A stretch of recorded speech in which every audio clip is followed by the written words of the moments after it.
Is the T-Mobile Revvl 4 worth buying in 2021? Well, in this video, we're going to find out.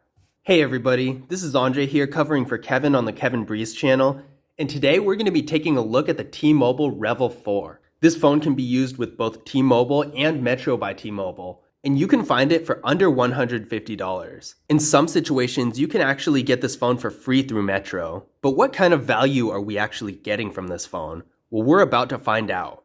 This phone has a 6.22-inch LCD display with a resolution of 720p and a PPI of 270. The device has a stated aspect ratio of 18:9, but from personal experience, the true aspect ratio is actually 19:9.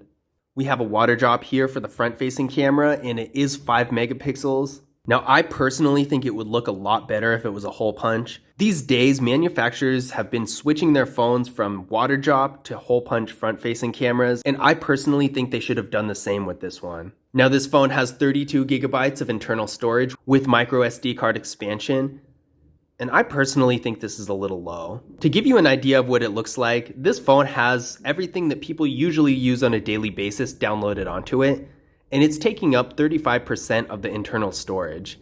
Now, this might not be bad, but if you have a lot of photos and videos and listen to a lot of music and even use apps that are a little bit larger, then you're gonna run out of storage really fast. I personally think that phones should start at 64 gigabytes of internal storage instead of 32, but at the same time, you can expand the storage with a micro SD card, so it's not too big a deal. Now, there's no wireless charging on this phone, unfortunately, but it does have a fingerprint scanner. Let's go ahead and give that a try now.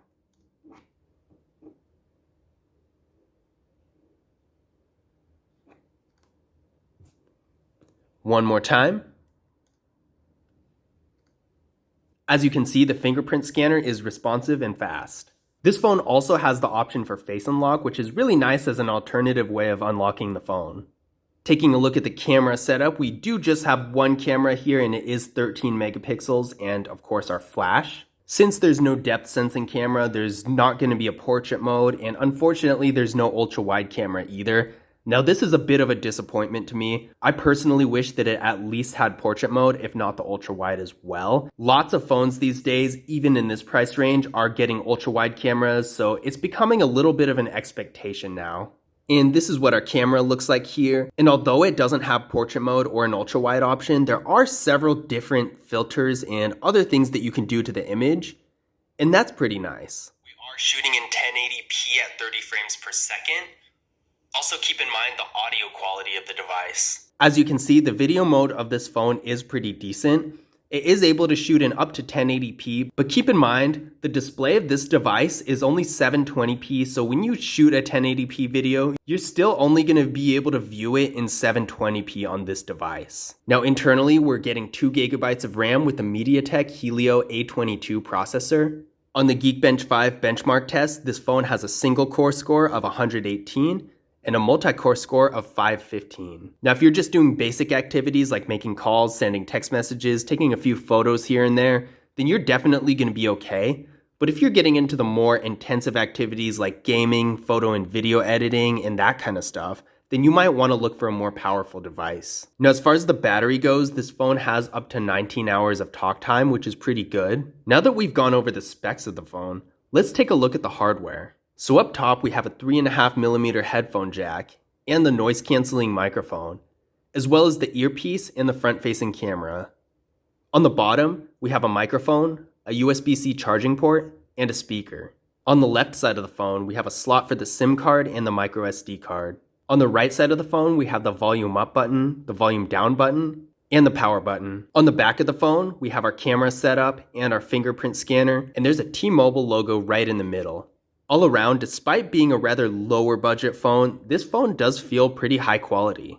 The sides and the back are made of a frosted material, and fingerprints really don't show up that much. And now let's take a look at what comes in the box. So there's a quick start guide, and a SIM card removal tool, a USB-C charging cable, and finally a wall adapter. So in conclusion, is this phone worth buying in 2021? Personally, while I don't think this is a bad phone, I do think there are a lot of better options out there. Although I can definitely give this phone credit for having Android 10, a decent storage size in comparison to a lot of other phones, and a processor that's not too bad, it's also severely lacking in certain features that a lot of other phones in its exact price range do have. Nowadays, portrait mode and ultra-wide cameras are so common that I really expect all devices to have them. And there are a lot of phones in this range that might not have an ultra-wide but at least have portrait mode. There's also the issue of the memory on the phone. With 32 gigabytes of internal storage, you're definitely going to run out of space fast, and even with the microSD card expansion, if you're taking a lot of photos or if you have larger apps on the phone, it's going to be a hassle to handle that storage-wise with only 32 gigabytes. Again, I don't think this phone is a bad option, especially if you're only doing basic activities like sending text messages and making phone calls and maybe some social media and internet browsing, or doing photo and video editing, or plan to play a lot of games on the phone, then this phone is definitely going to leave a lot to be desired. And for the same price, or maybe even a little bit more, you're likely going to be able to get a device that has a lot more features and can do a lot more than this phone. But I hope you guys enjoyed the video. If you did, be sure to leave a thumbs up and subscribe, and I will see you in the next one.